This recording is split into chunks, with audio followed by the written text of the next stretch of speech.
You're watching the Chaos Protocol on Transplanar RPG, an all-transgender, people of color-led dark fantasy TTRPG show set in an original non-colonial, anti-Orientalist multiverse.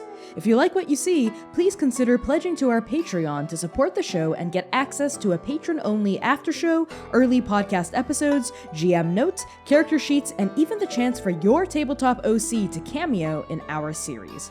Thank you so much for watching, and enjoy.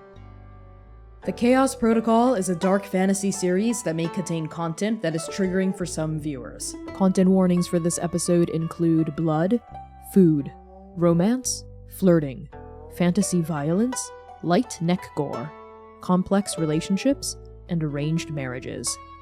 Arc 3, Episode 18. The Flesh Goes Unfed. From Praying Beside the Teeth That Killed Me by Connie Chang.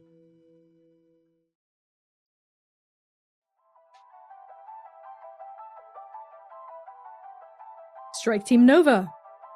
Congratulations on completing your first ever errand. It's time for some bookkeeping. As you know, you won't be earning any influence for this errand because you haven't formally claimed a house. However, your actions have netted you 2 exposure, bringing your track back up to 4 out of 7. Additionally, your errand has affected the Fate of Inferno long-term project clock. The last we left it, you had ticked a very impressive 10 out of 16 wedges. Given everything you've learned from Harlow, from Mav and Bo, and during the errand itself, your coterie can tick an additional 3 wedges. That means you only have to tick 3 more wedges to unlock the Fate of Inferno. Furthermore, Lumièra, you drank blood during this errand, and a lot of it. Given the special circumstances of your indulgence, let's say, you can clear your entire thirst track right now with no negative consequences. Except for one. The experience of drinking from your blood type, from someone who in that moment chose you, body, mind, and soul, it is etched indelibly within you. From now on, you can only clear up to a maximum of 2 thirst anytime you indulge. Unless you drink from your blood type. You'll always be chasing that thrill. Now, let's dive right back in to the sanguine streets of Inferno. Xainan. The Lazy Bear Pub and Grill is quickly becoming a familiar sight for sore eyes. As you approach this storied establishment of Inferno's diviest dining scene, the companion for your assignment lets out a small, wondering breath. Yinghe gazes at the pub in open awe from across the street, fascinated by the dingy lights and cramped booths visible through greasy windows. This is where you've been spending your time? Yeah. It's, comforting. You don't like it? No, I like it. It reminds me of a lot of the hostels and the pubs back home. You know, the ones run by thieves. Yeah, maybe that's what it feels like home. Come on. Okay. And the 2 of you cross the street and head into the Lazy Bear Pub and Grill. As you walk inside, the bell above the door sings, signaling your arrival. And a gust of warm kitchen air blasts the 2 of you right in the face. And unlike the other time you were here, the Lazy Bear is quite busy. Most of the booths here are occupied, and a server you don't recognize flits between tables. Notably, almost every single person here is a vampire. A familiar face sits at the bar, nursing a tall drink of something dark and rich and red. They notice you come in. Their expression is unreadable, but something in their eyes glints. It's Diablo. Xainan takes in the whole place, looks over every person, and when he gets to Diablo, who he didn't miss when he walked in, he kind of inclines his hat a little and for a moment forgets that he's here with Yinghe as he steps forward and then stops and looks over his shoulder at her. And all right, listen, there's a lot going on here. Let's go meet a friend. That friend? And Nika points not at Diablo, but at another familiar face in this space, who is sitting at a corner booth. Sakti. She's currently playing cards, it seems, and there's a ton of other vampires at the booth. You see one of them throws down a hand and lets out a groan as Sakti laughs and scoops up a bunch of coins. Alright, more than one. Xainan makes a point as he walks past Diablo towards Sakti because he knows how the order of things should work here.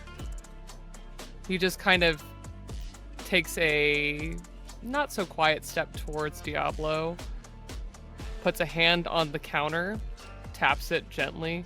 I'll be right back. Diablo responds without verbalizing anything, but you see one of those eyebrows raise and a flash of gold across his teeth as he flashes just a half smile, then lifts that glass to his lips and takes a sip. And you approach Sakti. She's in the middle of counting her winnings as several vampires get up and scoot past you in this rather crowded walkway, and others come to take a seat for the next round.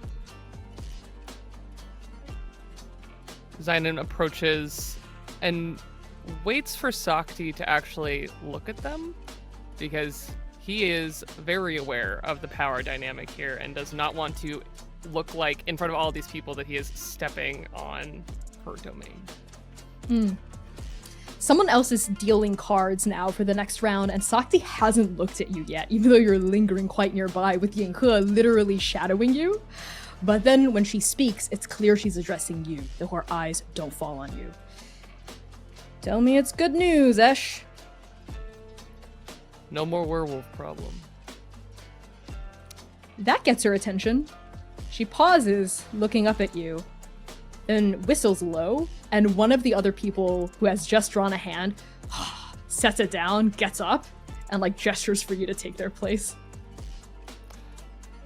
Satisfied, Xainan kind of scoots into the bar and into the booth, and this is Yinghe, my associate. Oh, an associate of Esch's, huh? You share his proclivities? And that would be for... He does not. No, obviously. And makes another whistle. Someone else gets up rather annoyed and scoots out as Yinghe goes, "Oh, I don't have to. Okay, well, if you insist." And they scoot in and take that person's spot.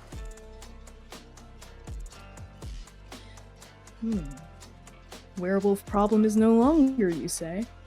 And what exactly does that mean? Will they rear their muzzles to bring us issue for another day? It was a mercenary job. Contract interference. Say more. Someone was just hired to stir some trouble, make some mess in this town. And he took care of it. It is taken care of, yes. And you see a small smile curling the edge of her hard mouth. She nods at you as you're dealt in, and you get the sense that this news is very, very, very good, Xainan. You've done extremely well for yourself. So well, in fact, that you and your entire coterie can add +1 favor with House Kuatun. Oh my gosh.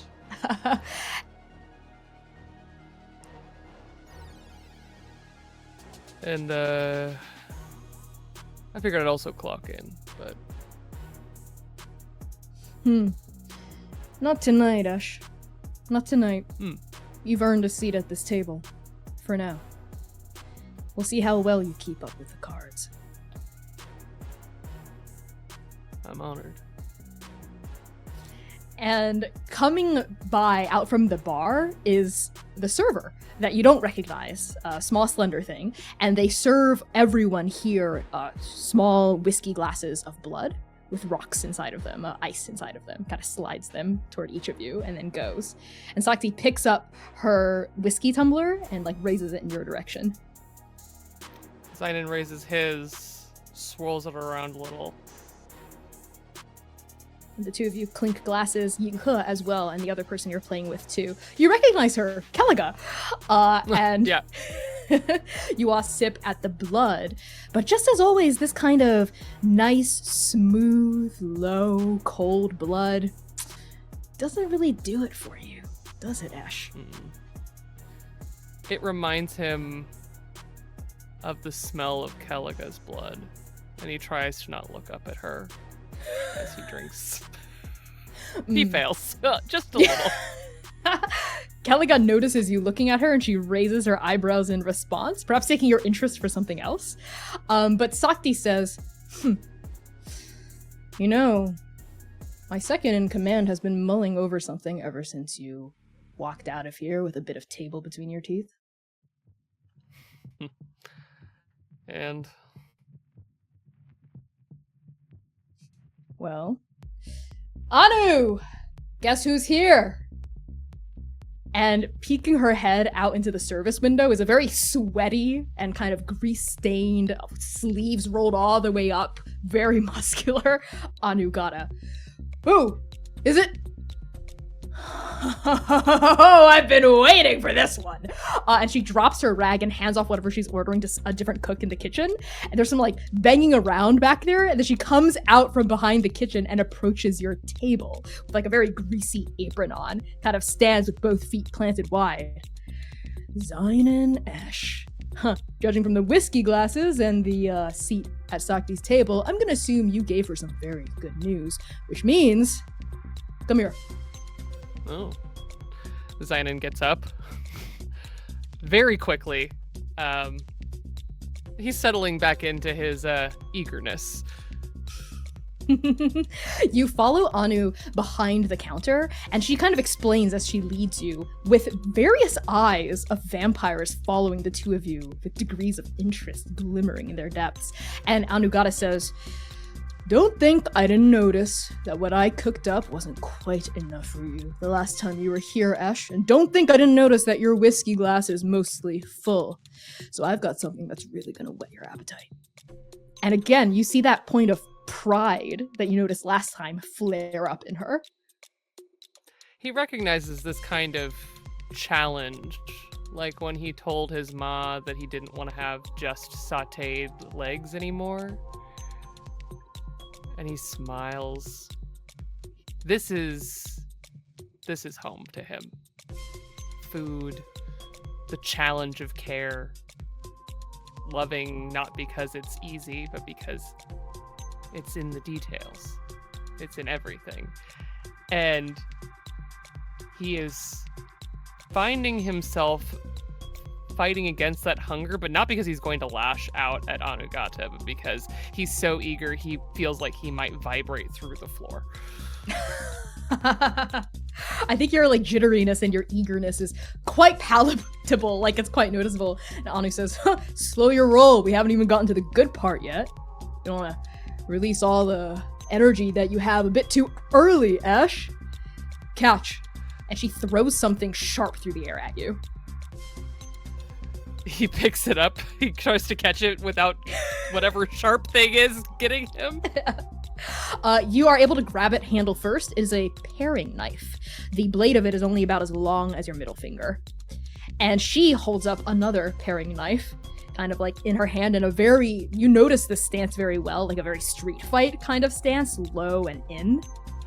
She goes, if you want a drink that's as hot as you like it, come and get one.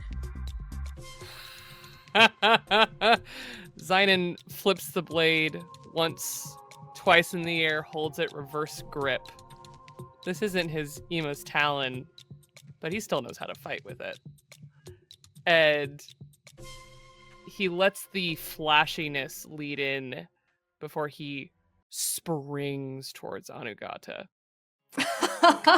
As you do, you launch yourself with this blade in a really cool reverse grip, and all of the vampires in here, at this point, they've like crowded kind of around the bar, and you notice a few of them are now taking bets on who's gonna draw blood first. There's like money flowing. Sakti's still in her booth, as is Yinghe, but they're both looking. Diablo's definitely looking, has a front row seat to this. You come at her. So how are you trying to draw blood first from Anu? He wants to dive the first swing from this bear, knowing that she is probably ready. Well, she's obviously ready, but she's also she's clearly knows how to fight and to fight other vampires. So he is anticipating a blow from a ghost. No, he's not here. A blow from someone who is used to fighting. So let's resolve how well you do in this little brawl here with a single roll. Based on how you're describing Xainan's approach, it sounds like study or survey to me, though you could also pitch hunt. I'm definitely gonna pitch a hunt. This is great. He's hungry. I love that. Go for it. Make sure to cut the dice that you have because you're quite thirsty still. Oh yeah. I think I'm rolling at a disadvantage. Oh no, so 2d6 and you take the lower? Yeah, because I think it's minus 2d for being ravenous. All right, sounds good. Yeah. Let's try to get you some blood. Go for it. They're both 2s, so I can't do worse. Okay. That is... Let me take a look here. That is a bad outcome. That's okay. That would mean that she just draws blood first, so you lose whatever bet's going on. Right, but you still hold your own here. And your position and effect, nothing here too bad. Risky and standard. She's not trying to kill you, and you're not trying to kill her. This is a skirmish. It's all in good fun. You dodge and duck, and you are able to evade some of her initial maneuvers, but then she moves with surprising speed given her huge size, and she kind of nicks you in the arm, and a bit of your blood splatters onto the ground. A third of this pub groans as they lose the bet, including Yinghe. They had bet that you would draw blood first, but most of this room, they like let out a cheer, and money is tabulated and flows between hands. Where do you get her first? Like, where on her body do you open up the first wound? I think after she tags him, probably pretty clearly wherever she wanted to, he just takes the blade, and when he should dive away in pain, he comes in quickly right to the neck. Not for a killing blow, but just to slice her just under the jawline. Yeah, you graze her under the jawline and you open up a red line. She lets out an impressed laugh as you don't move away from the pain, and the two of you exchange a few more blows. These are all shallow wounds. They sting a little, but it's nothing that's too grievous, so I'm just gonna give you a tier 1 knife wounds. Yeah. After some time, the blood is flowing, the adrenaline is pumping through your once dead heart, this feeling of excitement, this brawl causing your veins to hum with a memory of life, a whisper of it, rousing the dust within that heart of yours to bloom.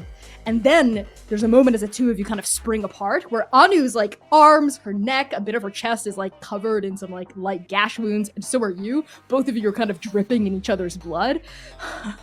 And you can smell it, Xainan. You smell her blood. It is sweet, it is hot, it is pumping, it is full of risk, it is full of reward.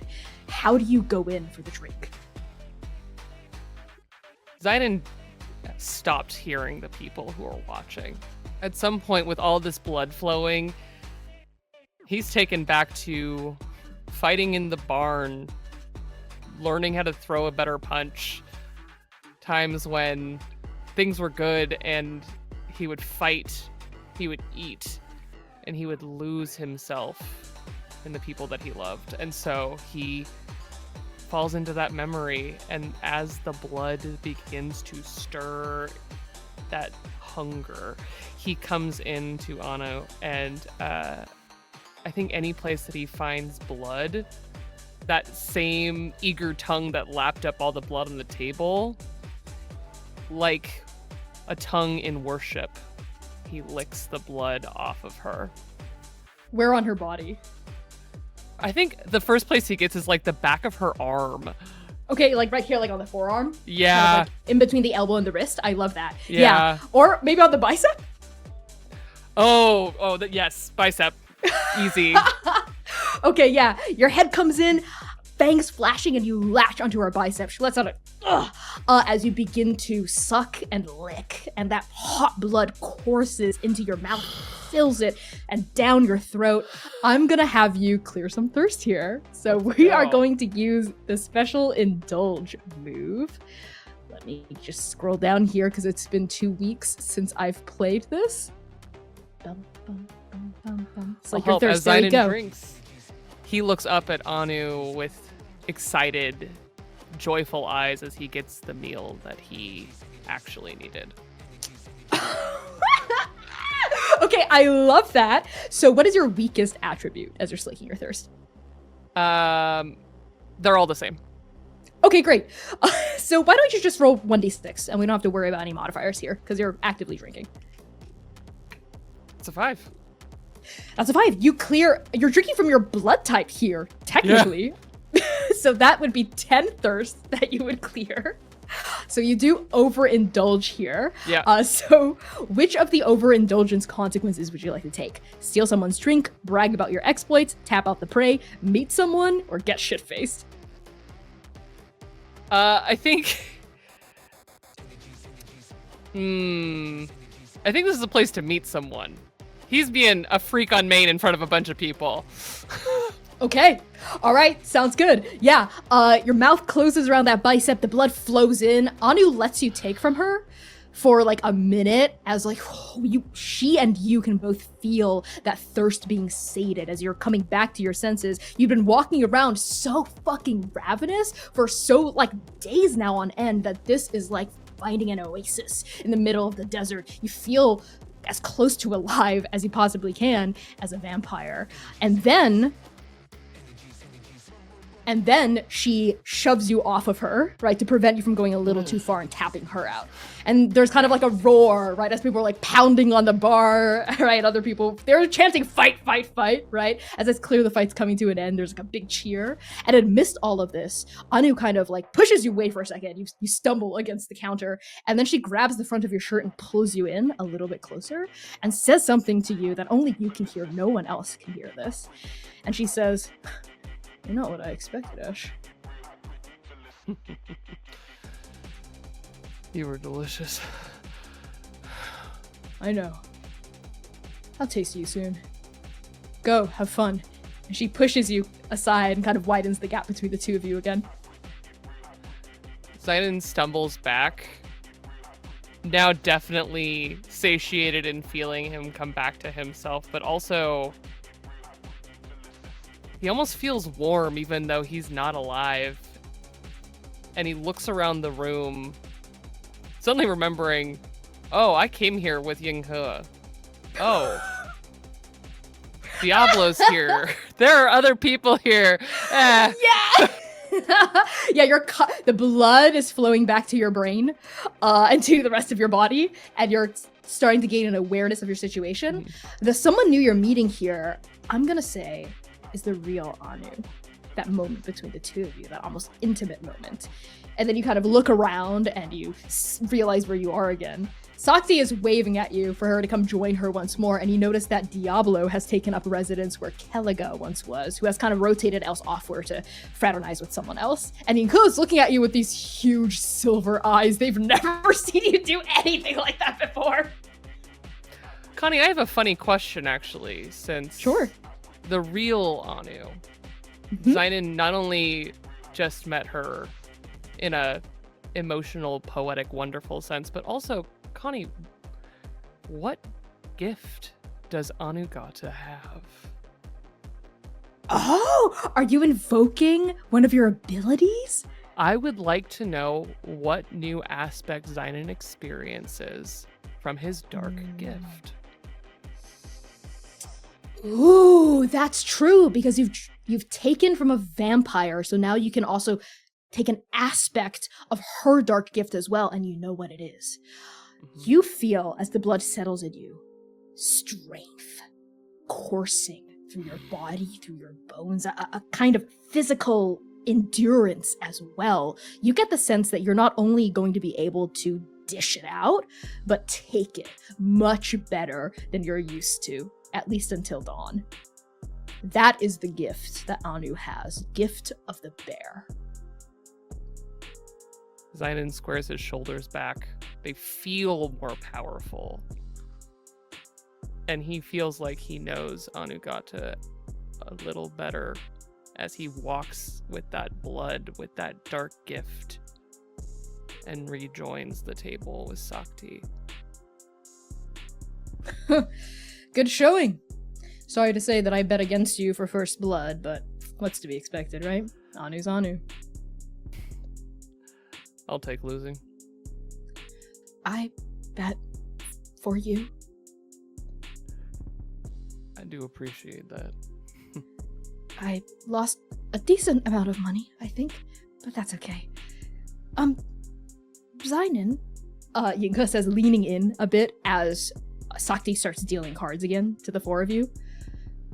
You're really good at that. Think of it as my time with thieves and those sorts of places that we were talking about outside. I see. You look really happy here, Xainan. You know, behind the counter with Anugata, you're playing cards too. Happier than anywhere else I've seen you, really. Why do you pretend to be someone else around Seir and Lumièra?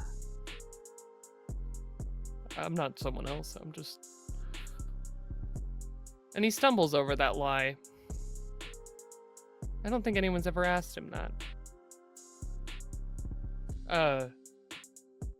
This is just who I used to be. Used to be. Looks like to me that you still are him. I guess some things don't leave us. Well, I like how you look when you're happy. Thanks. I like you being happy too. Here. With Seir and Lumièra. Oh, thank you. And with you. And the Oracle too, I suppose. It's interesting. And Artemis. Yeah. Kind of. We haven't really gotten to know each other properly for me. But it doesn't matter. I'm just happy to be here, and I'm happy you're happy. And I want you to be able to look like that around us, too. Thanks. It's hard to leave home. Sometimes you bring it with you, I guess. Yeah. The only thing I really have from Zhiguang is, well, my memory of it, I guess. I don't know what I'd do if I lost that. Can't you go back? Hey, it's your turn. Sakti gestures at the table, bringing you back to the poker game. And you catch Diablo's eye over your hand of cards as he's studying your face, studying for tells. He lets out that small smirk again, that glint of his grill, as he says, "Nice showing out there, Esch." It was alright. You know I can do better. I do. You're quite used to getting your ass kicked by vampires here, aren't you? Not just here.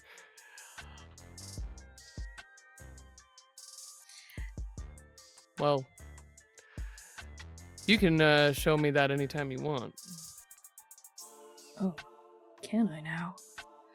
Xainan, should we ask Diablo about the whole Devash thing? Oh, yeah. I need a meeting you might be able to help me with, Diablo.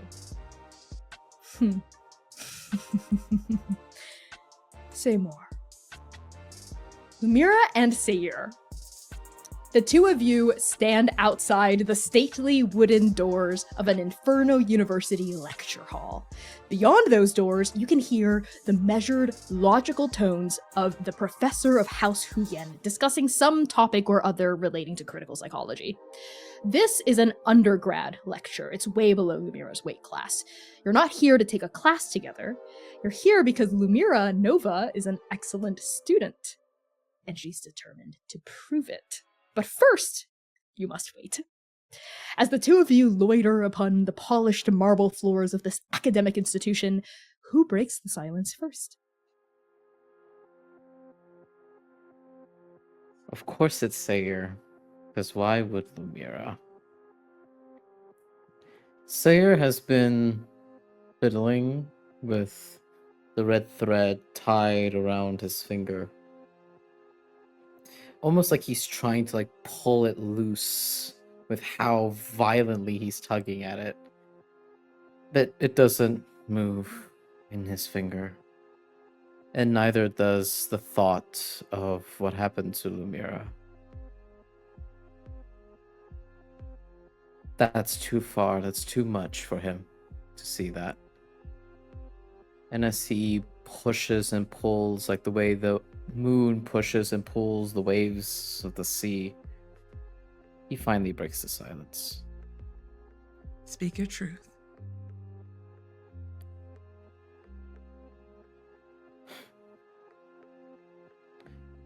What are you keeping from me?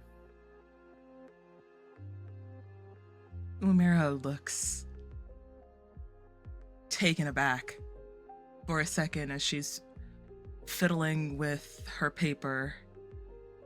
It was in one of those clear plastic things with the little clip binder on the side.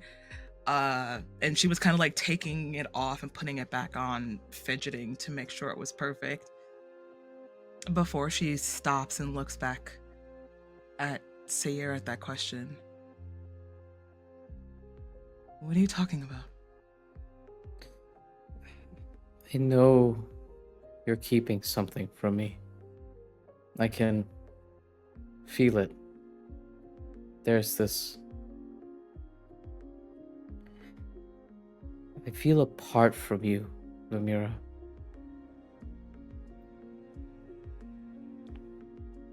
Lumièra kind of smirks,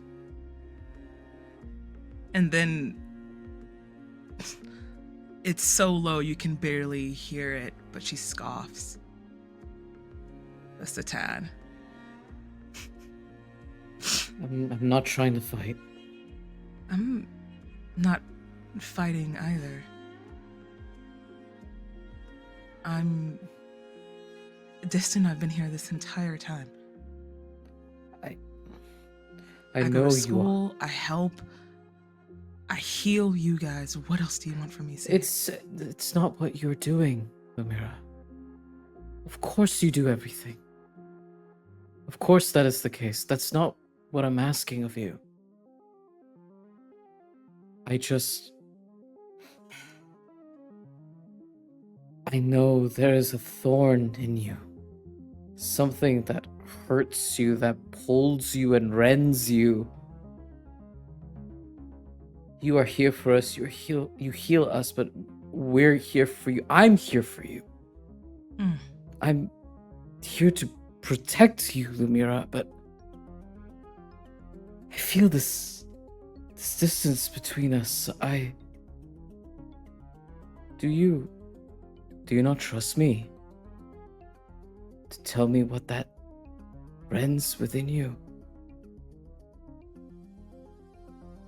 Lumièra looks at you, genuinely looks you in your face before she places her paper down beside her on the bench, tucking the corners of it underneath her thigh just in case the wind happens to blow and take it away. And she focuses back towards you and grabs your hand, the one with the red thread that's tied around it, fidgeting with the string.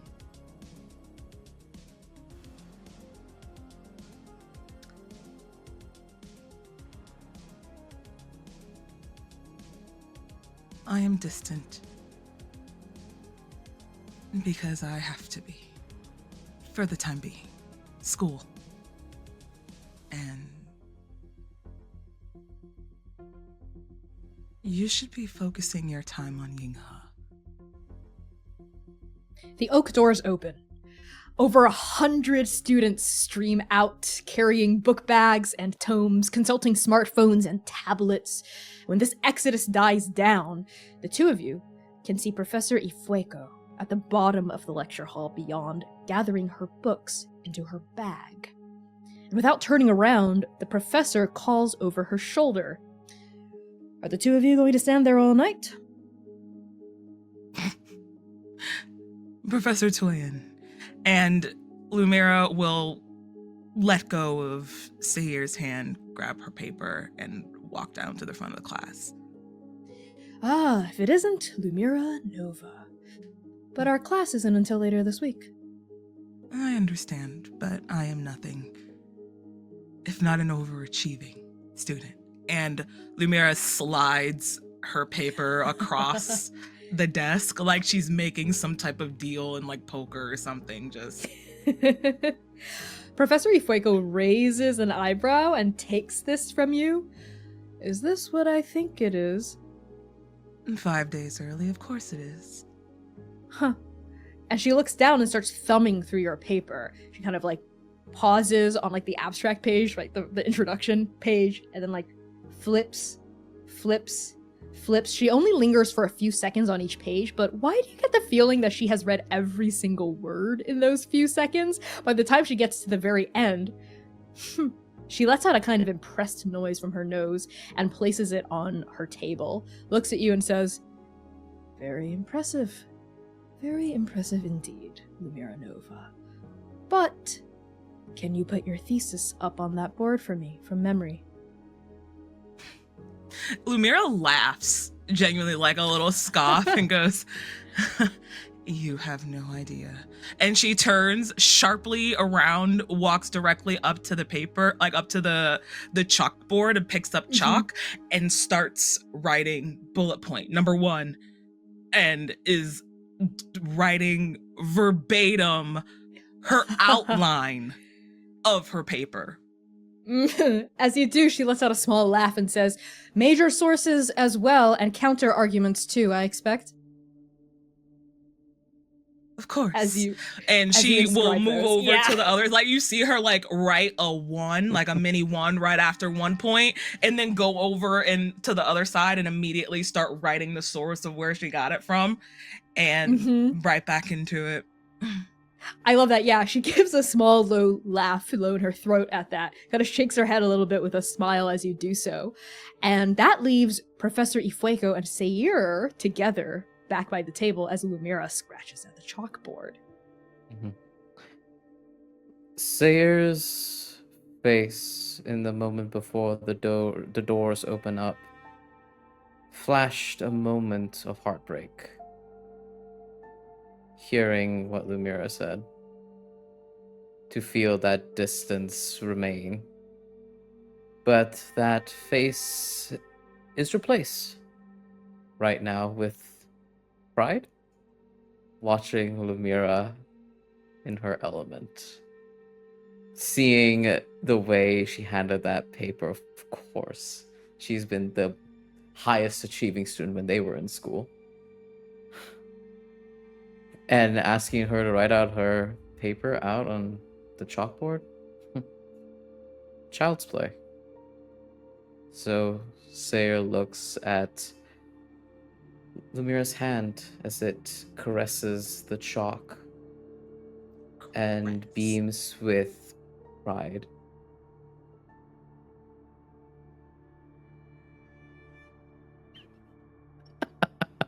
What was that, Sam? What was that, Sam? You want to speak up? I looked up and I realized I wasn't muted.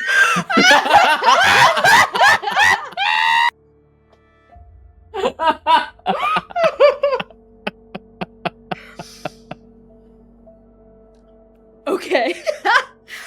All right, Seir. Tell us more about Lumièra caressing the chalk. Well, he just admires her, beams with pride, longing, devotion. And Professor Ifueko says, at your side, though you're not looking at her, her voice addresses you. You care about her. Oh, sorry, Professor. Well, that yes, much is of course. obvious. What's not exactly obvious to me or anyone else, I gather, especially not yourself, is why. Seir was about to introduce himself before he finds himself in this interesting conversation / interrogation. And Seir kind of like is taken aback. Why? Yes. Why do you care about her? What is it about her that you are so protective of? And those eyes travel between the two of you. She's clocked that in an instant. Seir feels like he's being questioned by the hand of fate themselves. He's had a conversation just like this that is all one-sided questions and one-sided answers, and he is never going to know whether he is right or wrong. So you might as well lead with his chest. Everything, Professor. Everything. What constitutes everything? I remember the day that we met.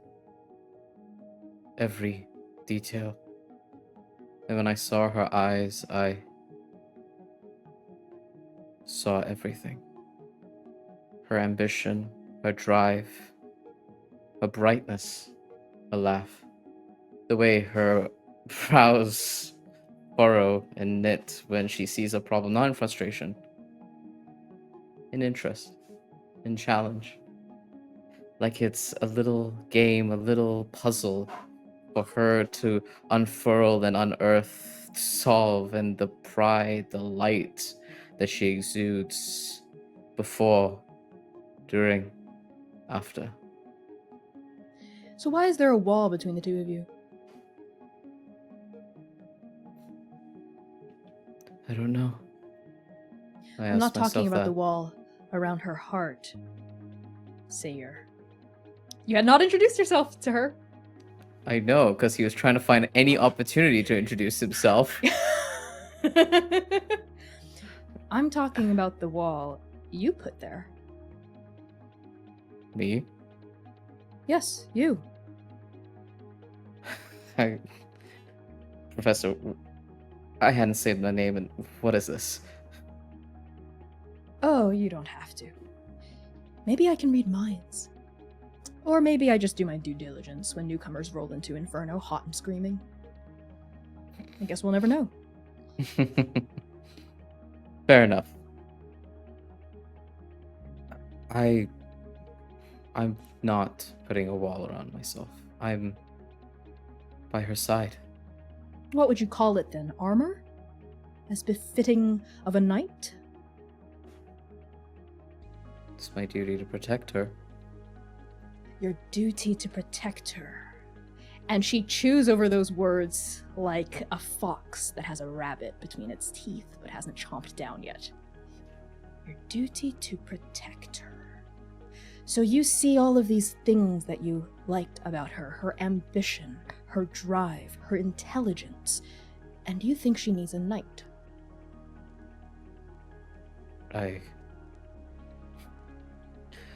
Lumièra doesn't need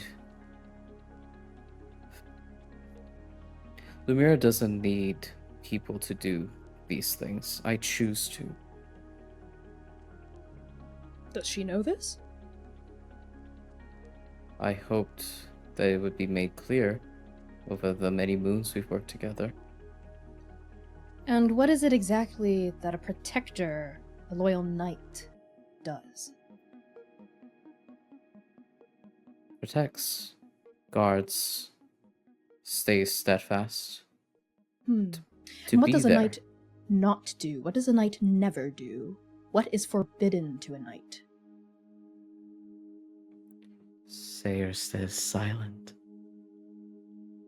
Seir's, like, I think there's a moment where he is gazing over at Lumièra's back to ensure that this conversation is still out of earshot. He's trying to speak quietly, and as soon as Professor Toyan asks that question, his gaze snaps back at her. A pointed question that he knows the answer, but he's not verbalizing.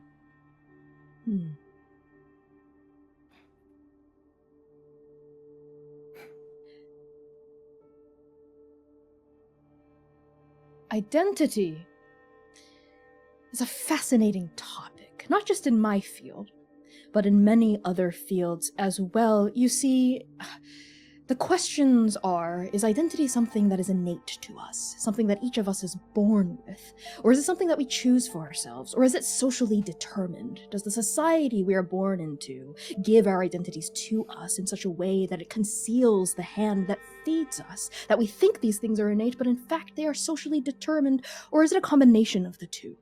Or is thinking that it's a combination of the two playing into the fallacy of compromise?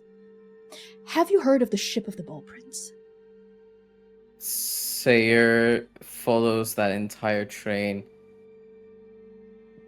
and clumsily out of his mouth. No, Professor. It's a metaphor. A metaphor based on mythology. There's a ship, you see. A beautiful ship built by multiple different craftspeople. A ship that sails, but then over time, various parts of the ship are replaced. The steering wheel after a bad storm, a part of the hull, a part of the decks, the flag itself, the main mast, other masts, until eventually every single part of that ship is made from something entirely different than what it was initially constructed with. Now, is that Ship of the Bull Prince still the Ship of the Bull Prince, or is it something else entirely? Seir is out of his depth with this metaphor and this discussion he's following, and he just is following it and just says, it still forms the ship. Professor, I don't.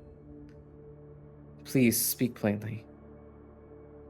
I believe you think of your identity as a role you must play. A specific kind of ship for specific types of journeys. This role, this journey of protector, of knight. But you see, within this role, even though it is a nice cocoon, it's very soft, it's very comforting, it's protective. It doesn't just protect other people, it protects you. But it also prevents you from being anything more than that. And it forces you to live in black and white.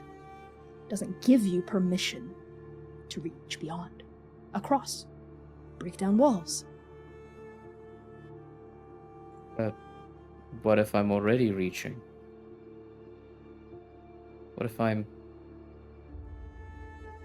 reaching out to her, Professor?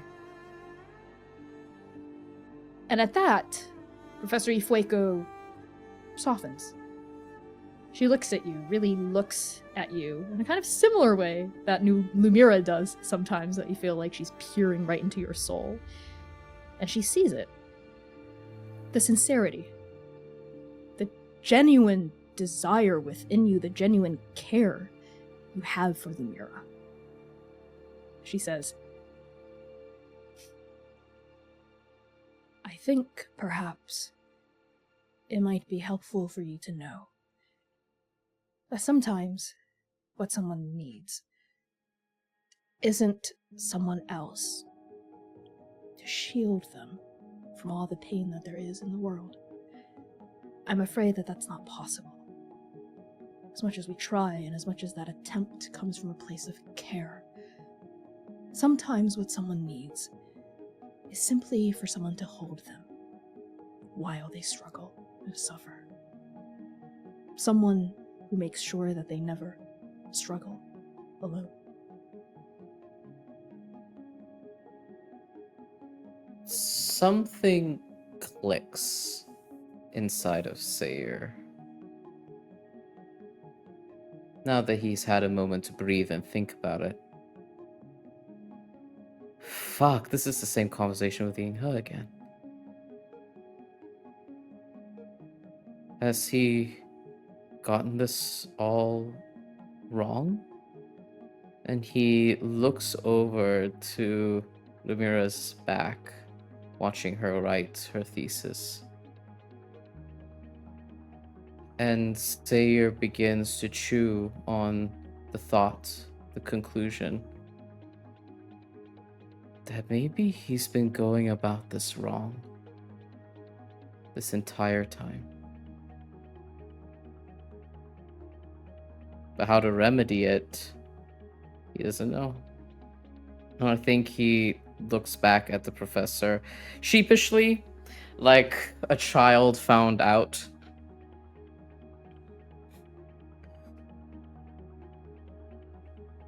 I feel like I know. I feel like I often only know one way of doing things. One path to take. Well, it is never too late to walk another. Nova, let's see your work. And Professor Toyin wheels herself over to the blackboard. As Lumièra, you turn around, confident and ready to explain. Rhododendron.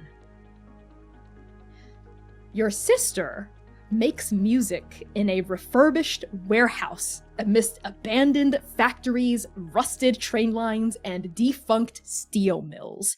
As you push up the corrugated metal garage-style doors, it makes a horrific clanging and screeching noise that echoes throughout vast concrete acoustics. And yet, to Yara, this warehouse is as much a home as the Haveli is. In some respects, it's even more of a home for her, especially as of late.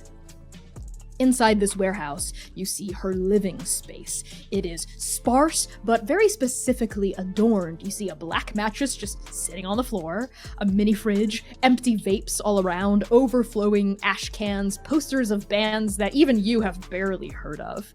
This is Yara's happy place. As for Yara herself, she is currently blasting industrial grunge from massive 4-foot-tall speakers. She's standing at her workstation, which has an amalgamation of cords, mics, wires, countless instruments, pedals, speakers, a drum set, all connected in some truly indecipherable fashion. There's even a grow bag of death cap mushrooms hooked up to a synthesizer, playing aleatory dodecaphonic notes over ground-shaking bass and drums deep enough to make the dead marrow in your bones vibrate. At the mixing console, Yara is fiddling with keys and dials until the random mushroom noises line up with the pumping rhythm of the drums and a more structured Carnatic scale. She picks up an electric guitar and starts just fucking ripping on it, just all the way up and down the fucking fretboard, just going for it. And at the same time, she steps up to a mic and she vocalizes. A rich and full-bodied voice tears out of her slender throat. It is a melody, it is a prayer, it is a ragam tanam pallavi, pressure cooked into industrial rock, so warbling and ominous and painful and warlike that Yara's head shakes with the focus and technique required to keep her voice in front of the rhythm and not beneath it. She is so inside this that she doesn't notice you enter, Ro. How do you address your sister? Ro walks in with earplugs already in to her ears. This is not the first time that Ro has visited Yara at their studio. And so they already know that this is going to be loud, and if Ray wants to have any chance at actually having a conversation with Yara, protecting their hearing is a must. But they walk in, and I think along sort of the sliding door, they kind of like slide it open and lean against the frame at first and just take in Yara in her element. And they watch, arms folded across their chest as per usual, but in a more open way. Like it's just an affect of guardedness rather than anything real or true, a performance, if you will. And Ro watches Yara And there's a smile that goes across her face. Something genuine, something proud, maybe. And they wait. They don't interrupt Yada. They would never dare. And they wait for her to finish this piece of this song, whatever it is that Yada is trying to capture in this moment. And instead of calling out to Rare's sister, Ro tries to feel what it is that Yada is feeling, channeling right now into this song. Would you like to study?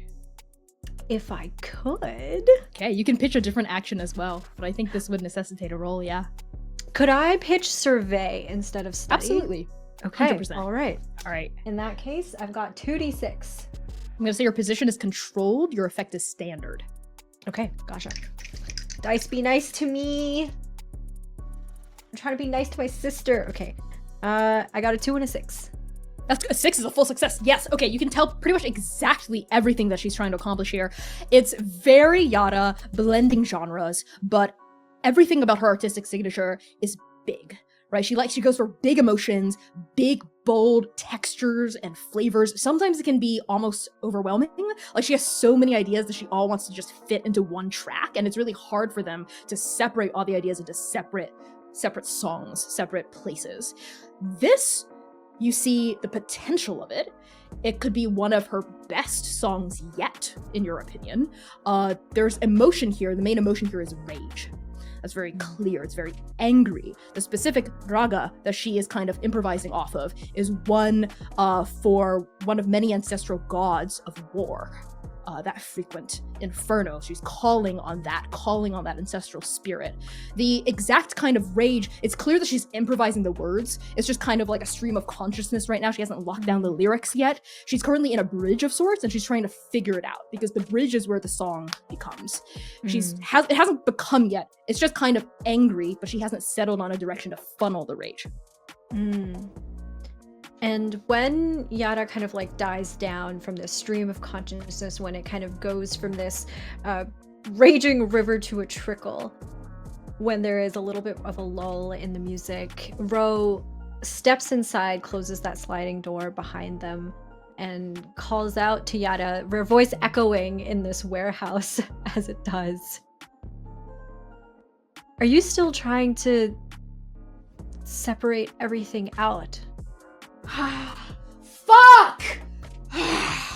She shakes her head. She notices you.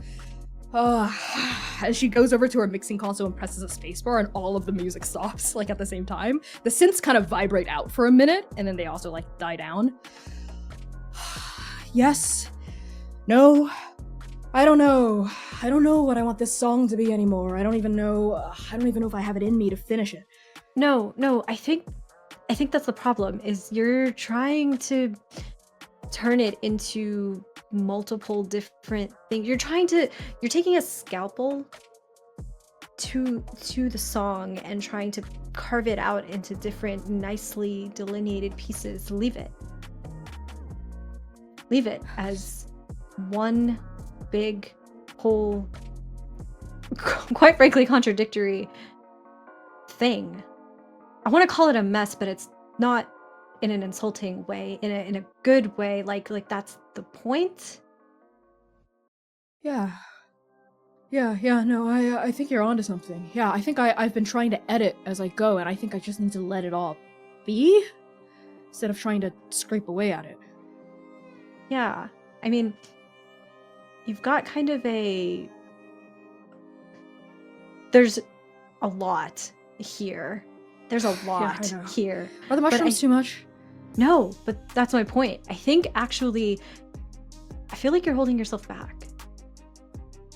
Holding myself back? She picks up like a jug of frozen, like half frozen blood, like from the mini fridge, and You're right. Just be You're right. in it. All of the things, even if it feels like it's too much, even if it feels like you're not supposed to, even if it feels like that's from a different song, a different piece, something that wouldn't make sense to people. No. Use that. use that. Put it in there.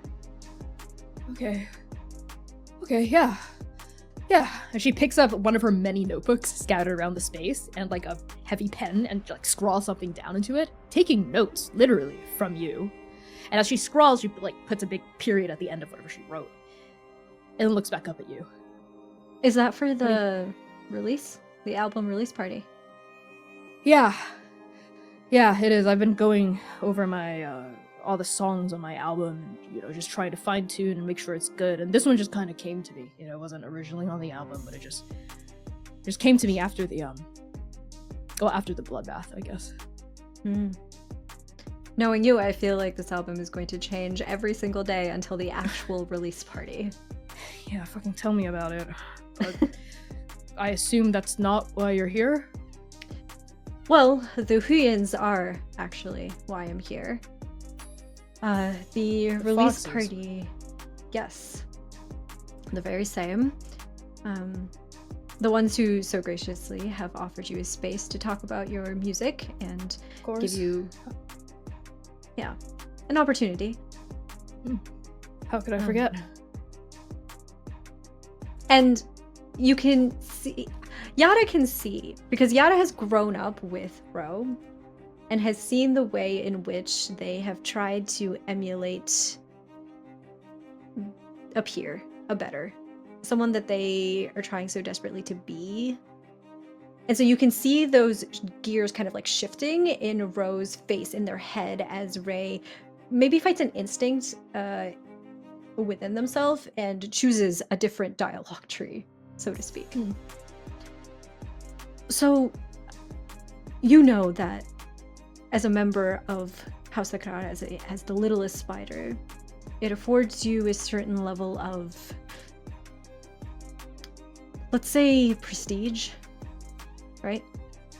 Yeah, sure. Well, it seems that some people may have noticed and may...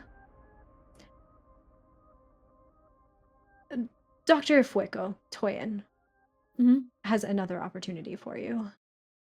For us, as a house. Okay. Well, I'm not sure if you've met her yet. I feel like you might have in a previous bloodbath that we threw maybe a year ago or something. Anyway, Dr. Fueko wants to propose Ta's hand in marriage with yours. To unite the houses. House Thakrar and House Huyin, the foxes and the spiders. Is that it? Yeah. Yeah. Oh. And there's there's a surprise in Ro. Like, they were expecting some sort of resistance. Like, this was really hard for Ro to say to Yada that, like, hey, you have to maybe get married to someone. And so I think Ro is taken aback that Yada seems so unbothered by it. Yeah, Yada had, when you were kind of building this up, like this was like a huge reveal, they kind of leaned in, crossed their arms with concern, but then you mentioned the arranged marriage and they just completely relaxed. They like drop their guard, kind of fiddle with something on their laptop and they go, yeah, sure, that's fine, whatever. Honestly, I was kind of expecting it. Really? Well, not with Anise specifically, the daughter, but generally. Well, as long as you are in agreement, we figure probably the best time to announce the engagement would be at your album release party.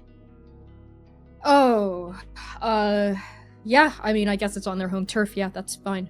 I'll figure out a way to put it into the set list, probably at the end, yeah? Do they want, like, a song to go with it? Because it's a little too late to kind of change my flow right now. I don't think that the Huyans are really all that interested in memorializing this in music. I think it's really more about bringing the houses together in the new age of Inferno, yeah? Yeah, sure, okay, yeah, that's fine. Whatever, that's okay. Is there anything else to go with it? Like, specific... Like, what's the arrangement like? Can I still... Do we have to live together, or are we gonna figure that out later? I think that's up to you and Anise to figure out whatever works best for the two of you. You, of course, will retain your name and house with the spiders, and Anise will retain hers with the foxes.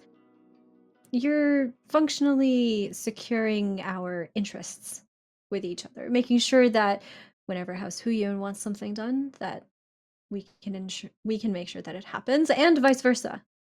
It's Totally. good for us. Yeah, love is just a currency, right? Well, love isn't real, but insofar as it could be, sure. Right. And Yara looks down at that, something intimate rising up in her. But then she looks back up at you, and then she sees it, really.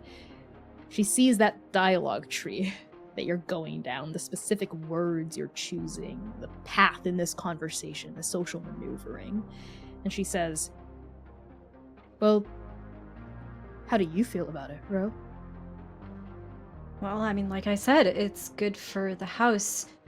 If we have one other house that won't oppose the ways in which we want to better Inferno, that's good for us, right? I said, how do you feel about it, Ro? Not Mom. And Rose stutters for a second. Because how Willow feels and how the house feels is how Ro feels. What's good for the house is good for Willow, is good for Ro, is good for Yada, right? And there's this calculus going on in her head in this sort of stuttering moment, and I think quite literally Ro's voice stutters as Ray tries to give an answer. I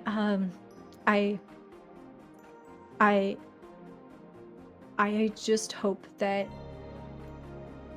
you are happy with Anise. Right. And there is a hint of a truth in that is couched in the web that is our house, that is our mother, that is all of the responsibilities that are put on our shoulders. But there is a tiny bit of a truth trapped in the web like a fly, wriggling to get free. Ro does want Yada to be happy. Yada sees it. Rather, Yada feels it. Feels the fly against the vibrations of the web on her own part of the web, her own corner of the house. The corner that she must still uphold despite everything. And she says, thanks. You know, you don't have to worry about me with this whole marriage thing. I'll be fine. I figured it was just a matter of time. Honestly, I'm surprised this didn't come sooner. Given all the alliances we have to forge, whatnot. I guess I just figured that it wouldn't come for you so soon. Myself being unwed and all. Well, I mean, you're the head of the house now, really. Well, kind of, almost. You're gonna be the head of the house after Mom, so... Air Regent. Makes sense that you have to keep your prospects open, know what I mean? If this Right. arranged marriage is gonna help Thakrar, then, you know, obviously I'll do it. For the family. And there's truth there, too. Yada, despite her occasionally, or rather, most of the time, disaffected attitude, really does care about the family, about the house, about what it means to be a spider. And Ro can feel that. Wherever in Yada's part of the web that pings. Whatever part, whatever strand she pulls on. That connects all the way to Ro's section of the web. That connects all the way to a section of the web that has frayed. That has been fraying for a long time. And they hold that for a moment. And I think their shoulders and their body, which had gotten a little bit tense during this conversation in anticipation of a fight, of resistance, of having to force Yada into a decision that they did not want to make. There is a release of that tension.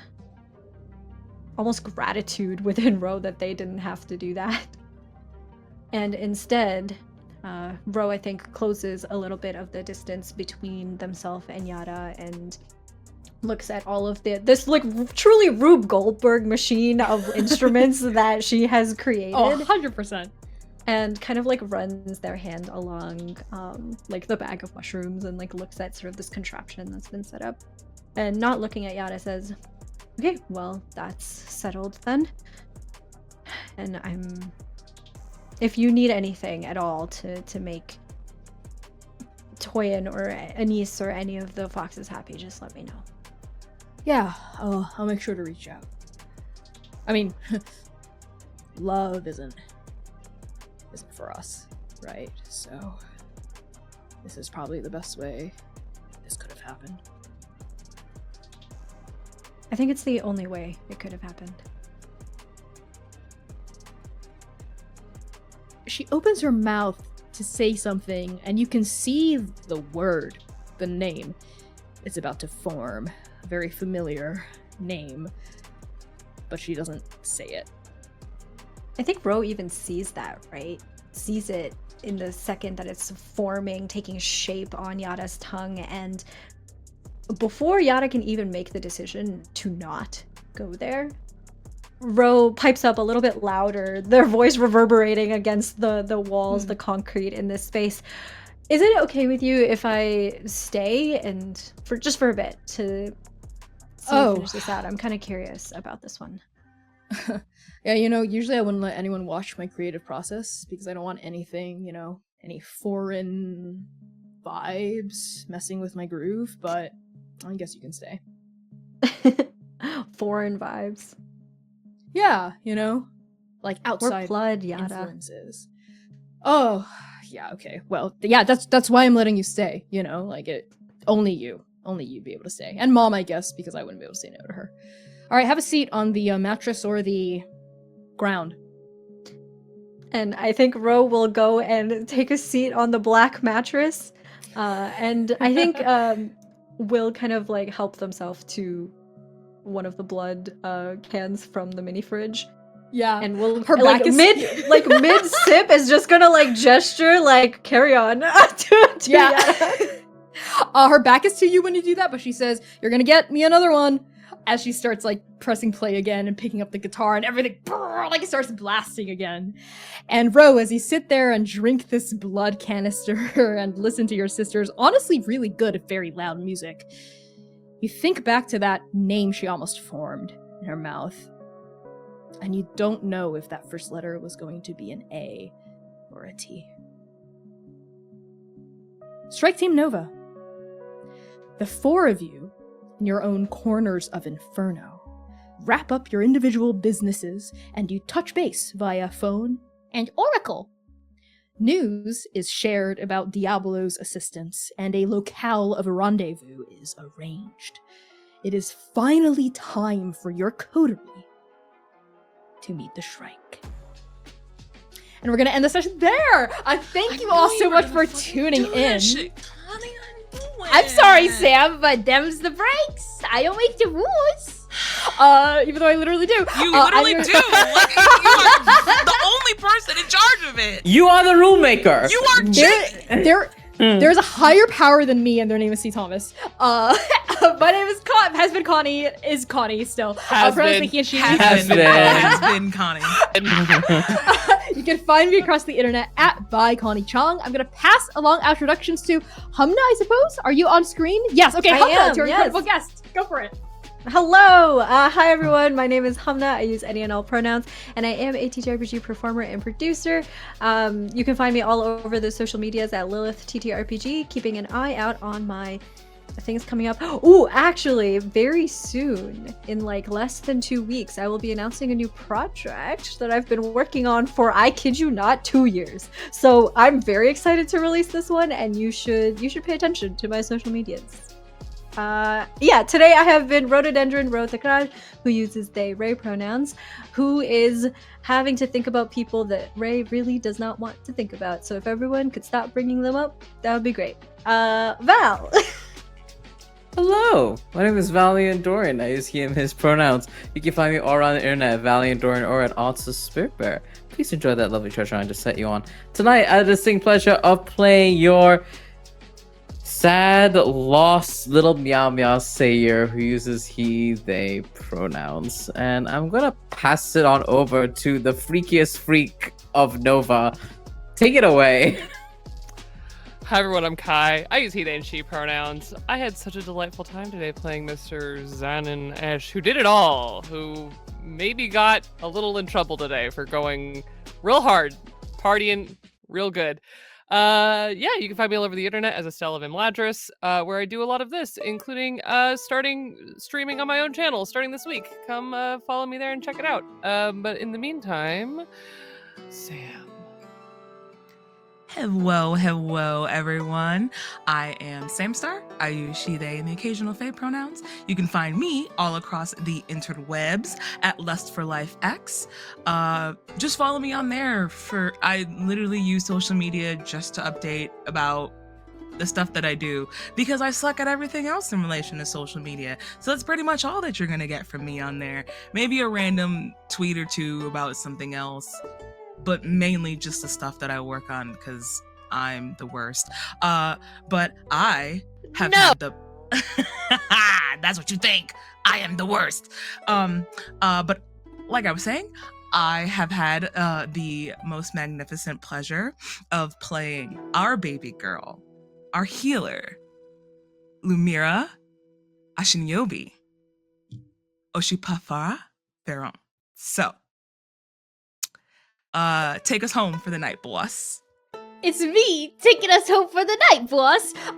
Thank you all so much for tuning into this deeply feral episode of the Chaos Protocol. If you enjoyed what you witnessed here tonight, leave us a positive review, join the Discord server, or post about us on social media. It genuinely really, really helps. I see all the quote retweets that our most dedicated fans do of like every single post we do, and it literally warms my heart. Thank you so much for doing that. It really helps us widen our reach. Not only does it help our creator brains when we're, dealing with imposter syndrome and burnout, it also really helps us continue to reach out to sponsors to make this work possible. If they see people are watching us and talking about us, they're gonna give us money. We're gonna be back with more chaos next week. But in the meantime, stick around for a raid on Twitch. If you're on YouTube, hop over to Twitch to join the raid. And we're going to be here next week, same time, same place, 8 p.m. US Eastern Time. That is February 22nd. The last Saturday of February is next week. And we are going to celebrate it with chaos. Journey well, transplay nerds, and see you soon.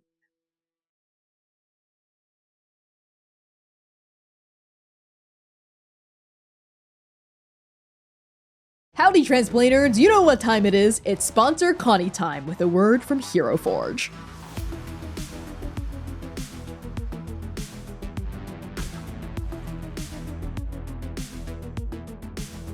Hero Forge has officially leveled up with kit bashing. When you become a pro member, you can place up to 20 more items anywhere on one of your Blorbos with their own independent scaling, rotation, and movement. You can make your character look exactly as they should, even if the specific clothing or accessory option isn't available at the base level. You just have to get a little creative.